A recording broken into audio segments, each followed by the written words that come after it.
Welcome, everybody. I'm Ryan Patel, and I'm excited to leading this great conversation for this great panel. And our panel is titled How to Be a Better Ally and Be the Change You Want to See, empowering everyone to succeed and bring their whole selves to work. So it's going to be a great conversation, very interactive. Let me welcome the panelists here. I have Tina Mayon, Senior Vice President and Diversity at Schneider Electric, Barrick Aline, Global Head of Diversity, Equity, Inclusion at eBay, and Wendy Carruthers, Senior Vice President, Human Resources at Boston Scientific. Welcome, everybody. Thank you. Hi, Ryan. Thank you, Hi, everyone. Be here. I'm telling you, this you may not see it from this group, but they're going to be super energetic. I know they are. It's going to be a great conversation, but I'm going to jump right into this, and we're going to try to keep a couple of key takeaways at the end of this that everybody could walk away on answering the questions that we want to get you to understand this topic. So first off, for me, Barrick, I'm going to come to you first. Very simply, what does allyship mean? Allyship, in my mind, is all around when we are in situations where we have, and many of us have different privileges based on many situations that might exist, but it's how do we use our privilege in support of others? How do we speak up and how do we show up? And that's great. And Tina, I that definition, and then what does it mean now in today's day and age, how it's evolved in your view? Yeah, I totally echo Barrick's definition. It's the strong foundation. To me, I would add allyship equates to action, right? It's not sitting by the side or observing or making self comments.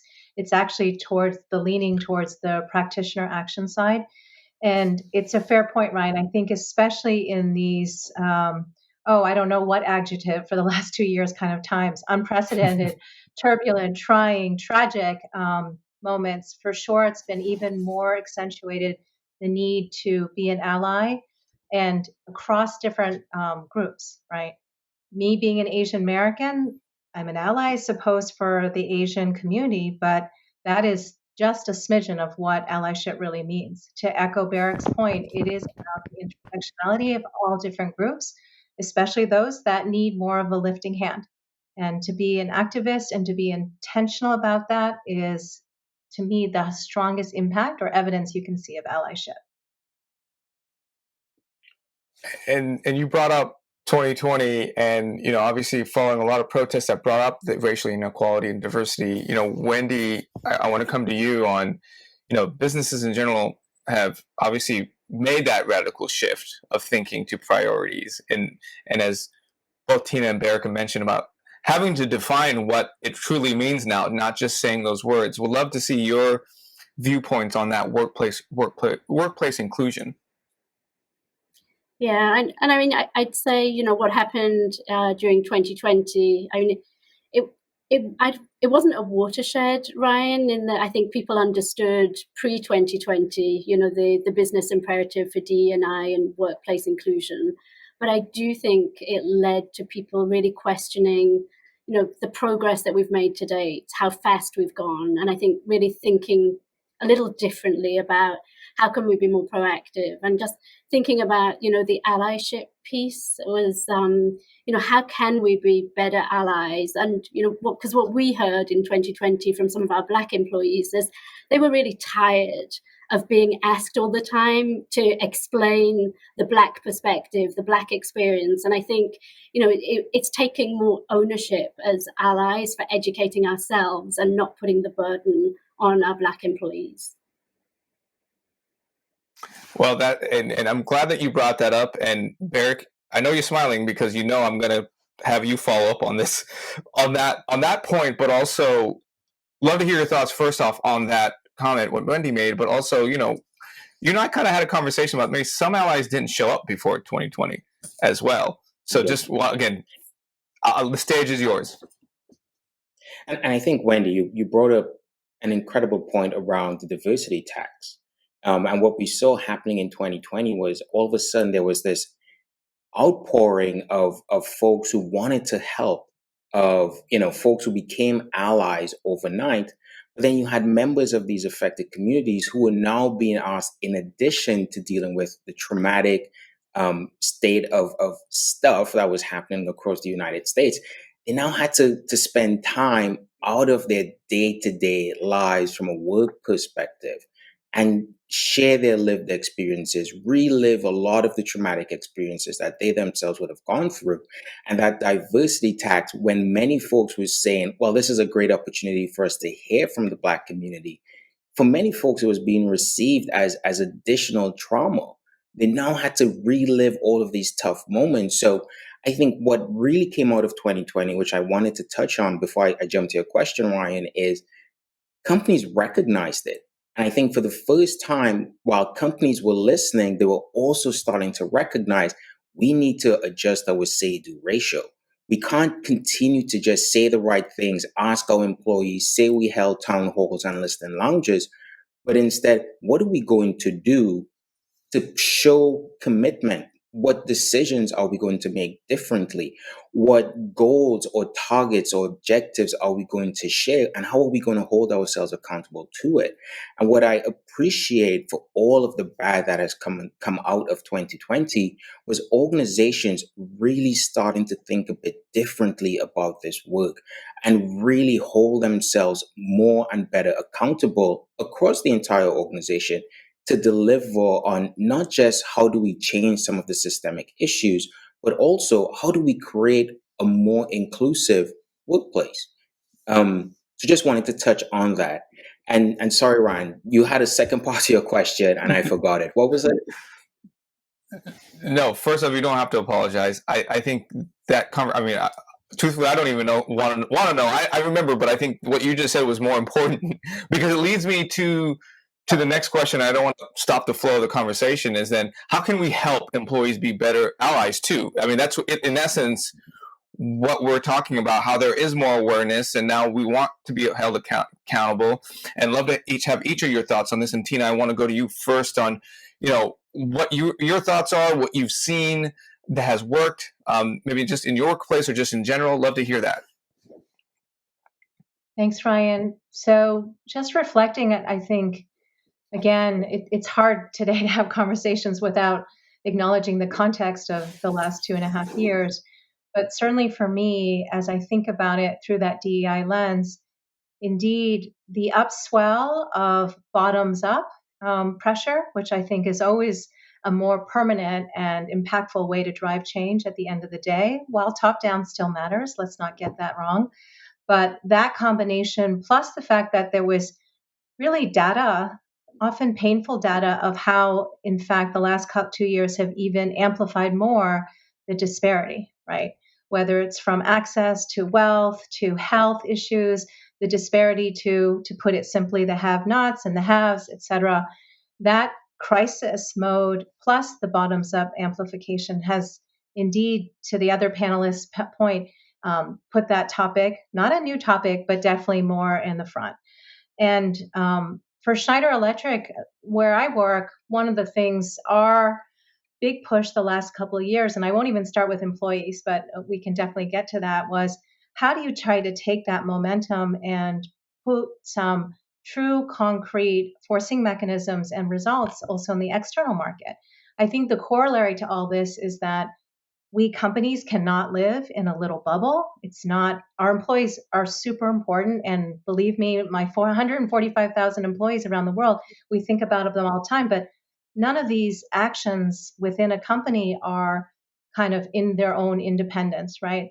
It's so much more correlated to broader social issues around the world, et cetera. So one of the things we did, which I'm quite proud of this past year, is to accelerate our access to energy program. So we're in the energy space, so that's a natural place for us to be.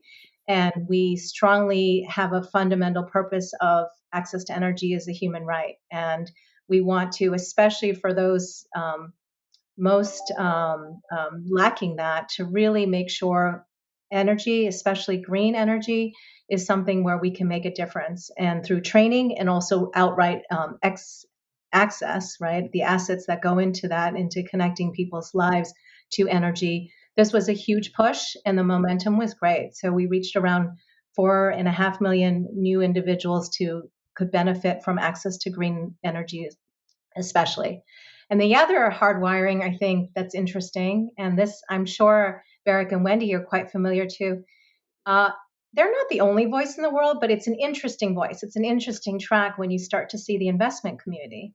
And for those of us in the DEI and people space, for sure, that S, the social and the ESG investments, and the rise of that, the demonstrated pickup, I think it was around a quarter to 30% in terms of really putting money, and money does talk, I guess, and drive some change. The rising importance of S and the ESG was also super important. I've never had more conversations heading up talent and diversity for my company with those external stakeholders. What are you doing around DEI? What are you doing around culture? And that's a reinforcing mechanism that's super powerful.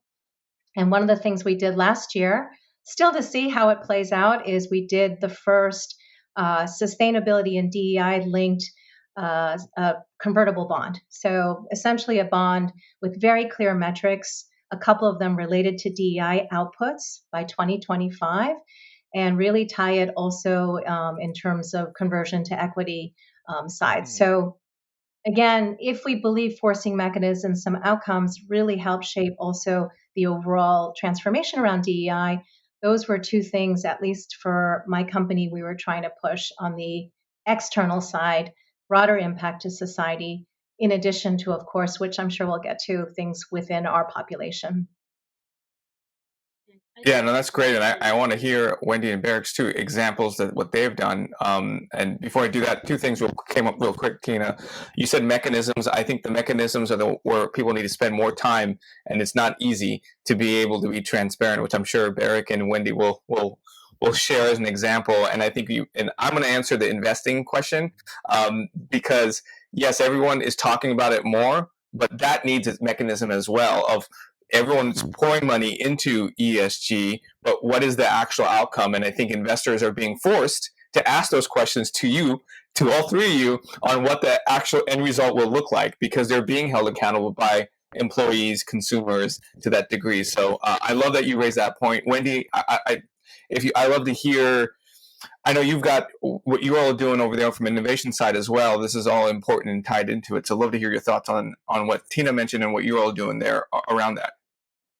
Yeah, and I just reinforce Tina's point. I think what really emphasizing, you need a holistic approach. You can't just focus on DE&I goals for your employees. I think you need to think holistically, and so we've looked at how do we look at closing gaps from a healthcare disparity perspective, and we have initiatives looking at how do we ensure that we're focusing on that, and I think that's a key piece. But I think the innovation piece, Ryan, is critical. As we look to try and solve some of healthcare's toughest challenges, whether that's dealing with brain cancer or Alzheimer's, the D&I piece is so critical, and we're looking at ways of harnessing diversity across our employees to really address the innovation challenges that we face. So without a doubt, that's critically important to us. Real quick, Wendy, I want to ask, that's not easy, right? I mean, I know it's not, but can you explain a little just to the audience in a couple of sentences on what it takes for not just leadership, because it's not just a leadership level conversation to combine both DEI and innovation? I think it's probably easier for us, being, it's being in healthcare. I think people get the connection between innovation and D&I, but it does require us to put the focus on D&I, and we've done that in different ways through setting goals, by really putting focus on. In our annual bonus, we have an ESG scorecard with a DE&I metric. So we very much do put accountability in there, both for the diversity piece and also with our leaders on the inclusion piece. So we measure, inclusive behaviors and really, provide feedback to leaders on, how they can create that environment that allows people to thrive and focus on innovation and not be worried about, which part of myself can I bring into work, that I can be my natural self and I don't have to worry. I can focus on my job and making innovation happen versus, is there something I need to hide when I come to the workplace? I mean, that's what you just said is it, right? I think all our goals is to ensure that everybody comes to and feels very comfortable. You can talk about all the mechanisms, you can talk about all these things. At the end of the day, you want people to feel not just safe, but equally a part of the culture. And Barrick, love to cap a little bit this conversation around those mechanisms, what you all do at eBay, but also, there was something that you said I saw, how the diversity, I think it was the DEI expert can't know everything. And I think that part goes into this conversation of when you're creating policies and places to ensure that culture is there. Love to hear your thoughts on maybe on that statement and elaborating and how it ties into what Tina and Wendy's saying.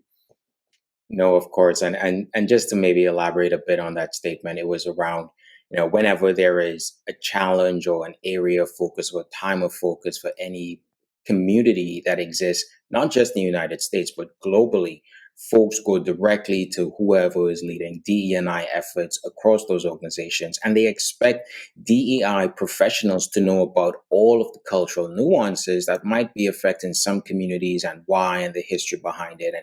And the way I like to think about it is this is an ever evolving landscape when it comes to what's happening in society, when it comes to cultures, different cultures, when it comes to us allowing our people to bring the best version of themselves to work.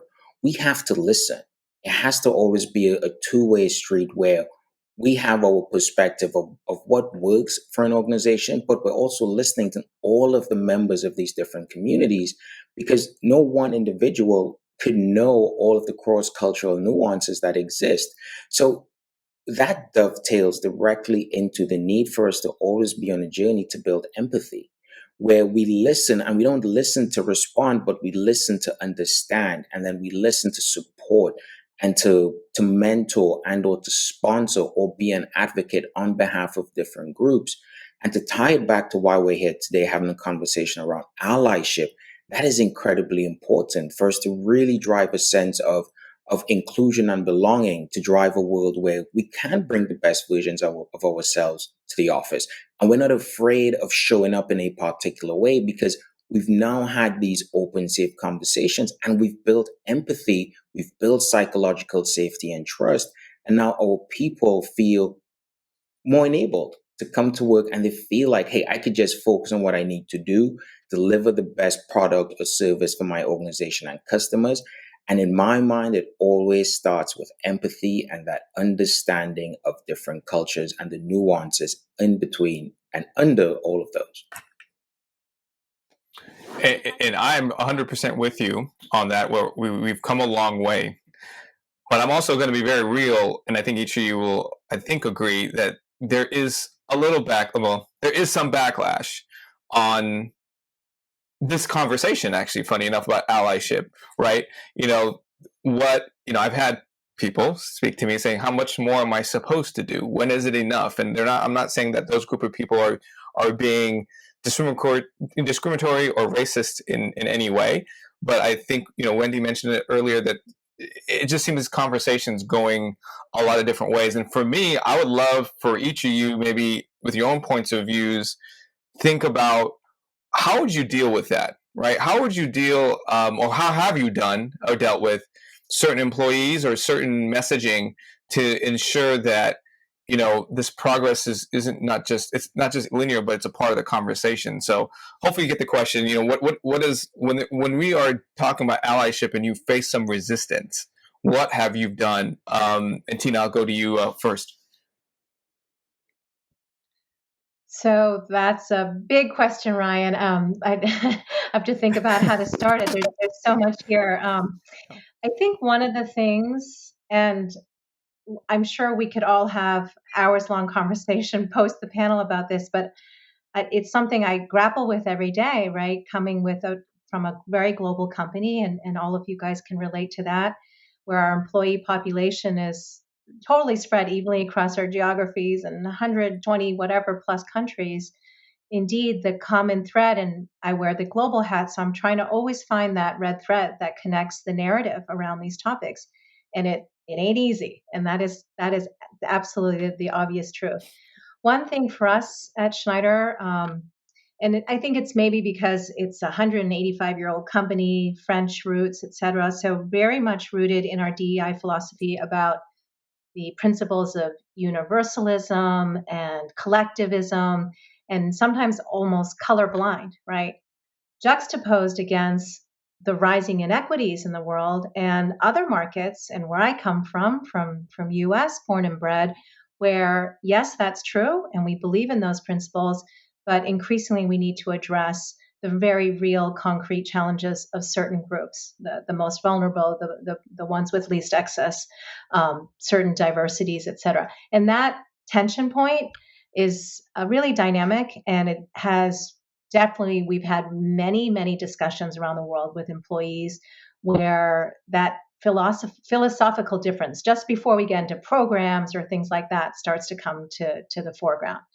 Now, concretely, back to your question, I think for sure, and sorry if this comes out a little bit strange, but when we do have DEI programs, we do a program, for example, for women in leadership, not because women have to develop to their own kind of leadership, but back to the idea of equity and creating level playing field. There are some unique challenges that we've seen through the data and the feedback that women face. So we do a program, and we're not apologetic about it, but we get tons of backlash, right? And I myself, here's confession, as International Women's Day is next week. A few years ago, my team said, Tina, we really need to do International Men's Day. And I thought, why? And I know that's not appropriate. And it took me a long time to really think about, wait, the way we design our programs and the way we address, of course, we should also think about not only those particular segments or minorities or the ones that maybe have less access, but majority groups or other groups. And how do you balance all of that? And we ended up celebrating International Men's Day as we do with International Women's Day, but positioning it back to this is about intersectionality, this is about cross gender, cross race, cross economic status dialogue, right? So together trying to solve some of those issues and have an open discussion around it. But indeed, I think that ability to address the specialized needs of certain groups plus a universal principle to create an inclusive environment, that tension point is always buzzing at Schneider, always. So I'll stop there just to let others comment in. Yeah, I mean, Wendy, who wants to? I mean, Derek, you want to jump in on this? I think Tina covered it perfectly. The reality is, I think those tensions are always going to exist. And honestly, Ryan, I haven't been able to discover a perfect answer to it, other than through, and to Tina's point, because we had the exact same conversation around International Men's Day, which we did end up recognizing. It's always, it has to be the majority with the minority. And we're a global company. We all are parts of global organizations. What is happening in the United States is very different to what's happening in the UK, which is very different to what's happening in, for example, Seoul, Korea, or in Tokyo. So a lot of this narrative always has to be around, yes, we have these grand objectives of what we would like to do from a corp, if you will, perspective, but each region, each city, each office location, there are nuances that exist. And I think even as we think about the majority groups and the minority groups, that there's no universal set that exists of those, for example. So in Korea, where we're having conversations around gender, in Tokyo, we're having conversations around ageism. So I think a lot of this is really, there are always going to be folks who may not necessarily agree with the dialogue. We talk a lot about it's the minorities with the majority because we have to work hand in hand to really build a more equitable world. But there's no silver bullet to it. And I think it has to continue to be discussions, education, exploration through data and informed insights to ensure we're bringing as many people along on this journey as we possibly can. What I think also helps is when organizations put out a very clear statement of what they stand behind. So, for example, organizations that committed to being, anti-racist or anti-ageism, or they don't support xenophobia, or any one of these isms that exist. It also sets the context for the employees who work there of what the organization is going to pursue, that it is in service of the purpose of the customers as well as the purpose of the company, and that these are areas that an organization will continue to invest in. So I don't think there's a silver bullet to this question, Ryan, but it has to be that ongoing education and dialogue for us to really get to a long-term sustainable solution. No, I was just going to say I totally agree with what Tina and Beric are saying. I don't think there are any easy solutions. When we set goals, we set 3-year goals to improve our representation for women and for multicultural talent. There was probably backlash is a bit of a strong word, but there was some reaction from some of our white males to say, does this mean there's no longer opportunity for us? And I think it's important to have that dialogue. It's important just to listen to those concerns, help everyone understand that we're not being exclusive, but we are focused, going back to our business imperatives, we're focused on, ensuring that we've got broad access to talent, that we're bringing in, the best talent as we look at our innovation teams. And I think it's going to be an ongoing challenge, but I think you have to be clear that you're in this for the long-term commitments. It's not exclusive, and there are opportunities for all, and it will be to the benefit of the company in terms of high performance and innovation. I couldn't have I couldn't have come up with better question or answers to what each of you said, because I'm now speaking directly to the audience. I know that each of these 3 companies are global companies, but listen to what each of them said. Right? These are attributes that you can hold in your local companies. Right? It's not easy. That you have to be personalized in each of the categories, and the backlash you can't ignore it. You have to incorporate it, as Beric kind of mentioned about consumers, employees. You got to be consistent about it and support it. This is not just something that is there. So sorry that I had to go a little bit on that rant. Each of you did a tremendous job of highlighting such an aspect to it. And I kind of want to move. So we've been talking about the first half of the conversation there. I kind of now want to move to the action. Like, we talked about allyship. We talked about the changes you want to see, what we're working on. Well, then how do we empower everyone to succeed? Let's just, how do we, I know the title of this talk is bring, your whole self to work. So individually, I'll ask first, I kind of like this. Tina, how do you bring yourself to work? I really try to do it because I spend a lot of time at work and I love what I do. And if I had to wear too many layers and masks, and it's also come with my own experience, right? Failing and testing things. I'm at a stage in my life where if you're not authentic, I don't know, it's kind of exhausting, right? Throughout the day. But it's something I try to do. And being a woman of color, being an introvert, you have to sometimes shift certain behaviors to make sure your voice is heard and also make sure you're building inclusion. Sometimes for me, exerting a lot of energy in a very globally exposed role when I'm an introvert. All these things are little muscles that I practice, but indeed that notion of a foundation of just being true to yourself and being empathetic to others is a very simple way of working that's near and dear to me. Tina, can you share just a tip that you would recommend to others that you do that you can share real quick?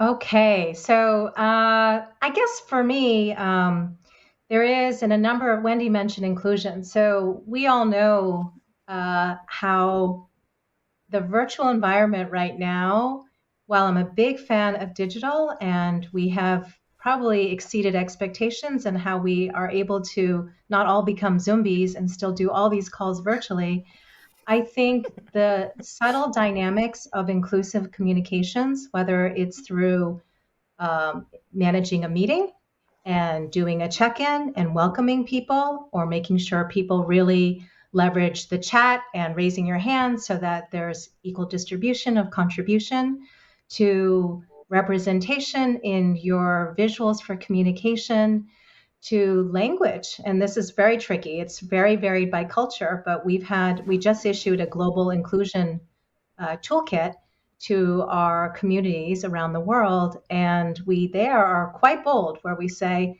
listen, there's certain language that is just, it's not cool. It's no longer appropriate. Now, you might challenge that. You might find it's overly progressive or overly provocative, but bringing that inclusive communication and language, it sounds quite simple, but we all know when it doesn't work and how isolating and uncomfortable it can make a group. Yeah. So those are, I think that was your question, Ryan. Those are just some things I think about when you engage with any audience or you join a group. How do you make everyone feel truly psychologically safe and included? And that's the best way to bring ideas to life, right? And that's the best way to start too, right? To build that foundation, as you mentioned. Wendy, how do you bring yourself to work? Yeah, and I'd say quite a few years ago, Ryan, I actually got feedback that I was wearing a mask at work, and that was very powerful feedback, actually, because I wasn't bringing my whole self to work, and it's kind of a little bit to kind of towing the corporate line and the corporate speak, and I think just realizing that you can be vulnerable, and especially I think as a senior leader in an organization, being transparent about some of the challenges you're facing, what you're doing in your home life, not just your work life, recognizing, being open about when you've had fear of failure, when things have not gone well. Just realizing how powerful that can be for others to hear and understand. I think that helped me. I think, understanding the value of that to others, I think helped me be more transparent about myself in the workplace and outside of the workplace. And it's not, I don't need to say this, but I want to say this, Tina and Wendy, when you have leaders like yourself, and obviously when you are in maybe a male dominated industry that both of you are in, you are the role model, not just for women, but for men as well, for all to see how you've done it, but also how vulnerable you are describing your experiences. And it is motivating to see. It should be motivating to the audience to see that you continue to get better. You continuing trying to fight that fight so that there is other opportunities for people that is the next generation, right? I can see that in both your answers, that you're really, really candid about it. So I appreciate both of you sharing that, and how you bring yourself to work matters. Like it does. Like it is easy to, when both of you said mask, I almost wanted to jump in because, we're so used to having the other kind of mask. And I wanted the audience to know this is not the mask we're talking about. We're talking about a mask of just another type of person that you don't recognize inside work versus outside of work. And you can kind of see that. And Barrick, I guess you've got to kind of, I don't know how you're going to tie into those two, but I think I love to see, I kind of see how you bring yourself to work. I see it right now visually. And I love that. And I'd love to hear your thoughts on how you bring it. I agree with everything Wendy and Tina said. And to me, it comes down to being courageous. I always think about, and Wendy touched on this, some feedback I received years ago around if you have a seat at the table, you have to use it. So you have to be courageous. You have to be willing and be open to feedback, and not necessarily that every feedback you get is someone taking a jab at you, but it's really being shared as a constructive growth opportunity. But in my mind, it always goes back to being courageous. You have to be courageous to show up. You have to be courageous to use your voice, not just for yourself, but for others. And you have to be willing to be uncomfortable. You have to get very comfortable with being uncomfortable. One of the things Tina mentioned resonated with me so strongly. I'm also an introvert. And But in a leadership position, there are just times you have to put it aside. You have to swallow that pill. You have to go with the gut, feeling that's telling you how you don't want to do this. And you have to show up. You have to do it for yourself, and you have to do it to others who you are an inspiration to. So I think courageousness, I think comfort with being uncomfortable are just two of the main drivers that help me on a day-to-day basis show up authentically. Well, when do you have to ask this? Are you an introvert as well? No, Do you consider yourself an a introvert? slight extrovert. I asked that because I think there is that balance, right? Of, getting out of that I guess shell and being, it's, as Barrick said, it may be easy to say the word that you want to be courageous, but actually doing it is hard. And no matter what level you're at, being mindful of that aspect to it. And Tina, I don't know if you had, did you have something to add that you wanted to? I thought I saw you wanted to add to what Barrick had mentioned. I think that's the beauty of this labor of love we're all working in, Ryan, right? You need all diversities to make it work. So you need the introverts and the extroverts to have the party. So. Well, I know if we were having a party, I would be the one in the corner because I'm naturally that. And I think that, but I think I want everyone to see who's watching this, like, look at each of us, right? We're all very different, but we're all, we're paying attention to the environment. And part of that, why I want to bring this up, at least in my next kind of thought, is around, the effect this is happening on talent retention, right? We talk about bringing we just talked about how each of you bring yourself, but if we're asking and recruiting people to bring, we want to see that in a, interview process, or why is that important now? Or what have you seen? And Tina, go ahead. I'd love to hear your quick thoughts on that. And then we'll get into the final phase of the session. So our anchor point is definitely from a strategy perspective, how do you create equity, right? Making sure it's not that everyone is equal access, but also equitable. So to address folks that maybe have least access to certain things, like a talent decision or an open job or a training opportunity. One example, and you alluded to it earlier, and it's my labor of love, and it's not perfect, but I'm really excited always with what we started 2 years ago launching globally is our open talent market. So it's nothing too fancy, but it's AI, and hopefully as unbiased as possible AI, really making sure that talent decisions, traditionally at Schneider, often still old school, manager tapping you on the shoulder, where you have an open platform of available jobs, part-time internal gigs, projects, mentors, trainings, etc. And we do tons of AI, and we now have 75,000 employees on the platform. So that's good, healthy volume to get the machine to learn. But to me, it's not only an efficient supply-demand match, which my leadership loves, of labor, but more importantly, to your question, it's for employees, right? To really demystify the process, create more equity of access to opportunity, and to really drive employees to also not be passive participants in their evolution and growth at a company, but also to be proactively shaping that themselves. So it's a big pilot for us, but when it comes to more equity and more inclusion, I think we don't have to be scared of AI and technology as an enabler. If it's managed well, it can be an accelerator. And that's something with OTM, our Open Talent Marketplace, we're really trying to play with. Well, thank you for sharing that example. And obviously you mentioned it, right? When you can, mirror the partner with technology and ensuring that it hits the results that you want to, and ensure that unbiased is there is the key, as you mentioned. Wendy, the impact of the war of talent, how are you seeing it in when it comes to the DEI lens?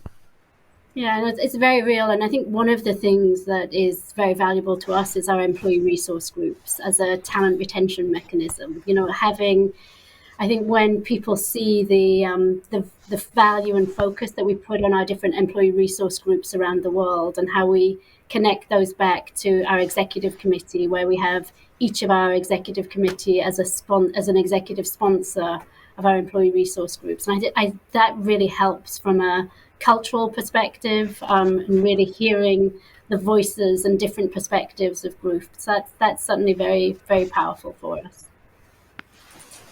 And I'll say this, and I don't think you'll disagree with what I'm going to say, but it feels like your ERG groups are a lot more different than others, and that there is resources being backed to it. There is some metrics being put to it, right, Wendy?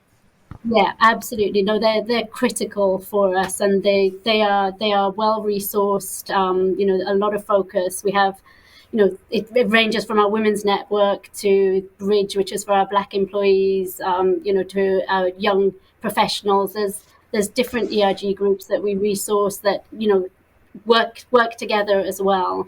But there's real value in having candidates talk to some of our ERG members, that hear directly about some of the events, hear about how our executives are directly involved in sponsoring and partnering with those groups to ensure their voices are heard. I love that, because I can tell you there's many ERG groups out there. They're just for name, and there isn't a lack of resources. So I'm glad that you brought that up, and you brought what you're actually doing and ensuring that even in the process of hiring, right? That doesn't really get talked about very much. So thank you, Wendy, for bringing that up. And Barrick, would love to, love to see your points of view on, we know why it's important, but now what you're seeing from the retention side, what impact do you see moving forward that DEI has placed now? We're not going to take a step back, but how's it going to evolve?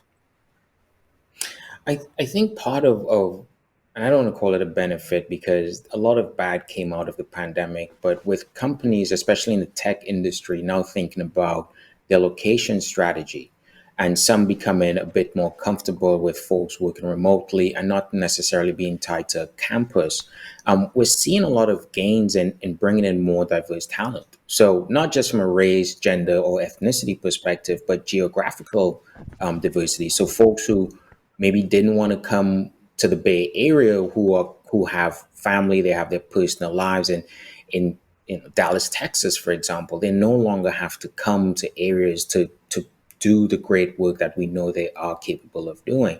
So I think the location hybrid remote world helps. Obviously, it comes with its own suite of challenges as well to manage a dispersed remote team. But we've seen some correlation between allowing folks to stay where they are, where they would like to be, helping actually boost some of our DEI initiatives from a talent attraction perspective, but also from a retention perspective. And I just want to piggyback on something Wendy mentioned about the importance of ERGs.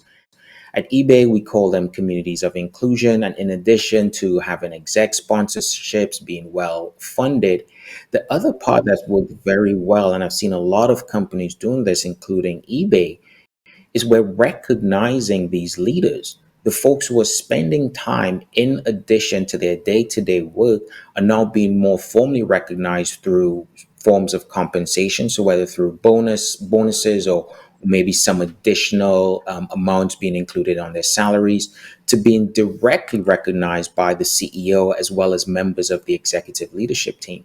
So I think the power of our communities of inclusion, in addition to things like location, in addition to things such as us now being open to just bring more people in from different lived experiences and who have different skill sets, but are complementary to the journey that we're on, it's helped. And once again, it's one of those things that were born out of the pandemic. It became accelerated by the pandemic, but it's really helped with a talent attraction as well as retention exercise perspective. Well, no, that's great. And I know we're running out of time. We've got a minute or two left. So we're going to play this real quick game. We're going to be all on the screen. Ryan's lightning round. I guess it's infamous at this point. I don't even know why I'm running with it. But, one word, one sentence. Are you all ready? Yes. The nervousness is out there. I see it. I hear it. Okay. Being a better ally is, fill in the blank. Being a better ally is, Tina. Care for self, care for others, care for society. Wendy. Empathy, educating yourself, and acting. Barrick? Speaking up, challenging the status quo. And then last thing I'll say before we move on, what change do you want to see move faster? Pick one thing, even if it's a word or a sentence. Tina? Broadening our understanding of diversities that are not as visible, disabilities, for example. Wendy? Clear accountability for people leaders. Barrick? So I'm going to say this because Wendy stole my response, but I don't want to repeat it. Ryan, that's a good one because I love the two that were already said. I would love to see us build more empathy, not just with some of the more known areas of diversity, but to Tina's point, areas where folks may not necessarily have the spotlight. Well, I love this. This was great. I want to thank the audience because I hope the audience, you could take some call to actions away from each of these leaders. And then I want to personally thank, Tina, Barrick, and Wendy. I appreciate your candor and your willingness to join me and going with the flow on really to make an impact. So I really appreciate you all and the continued leadership you have in our business communities and around globally as well. So thank you so much to each of you, and hope you all enjoyed the session.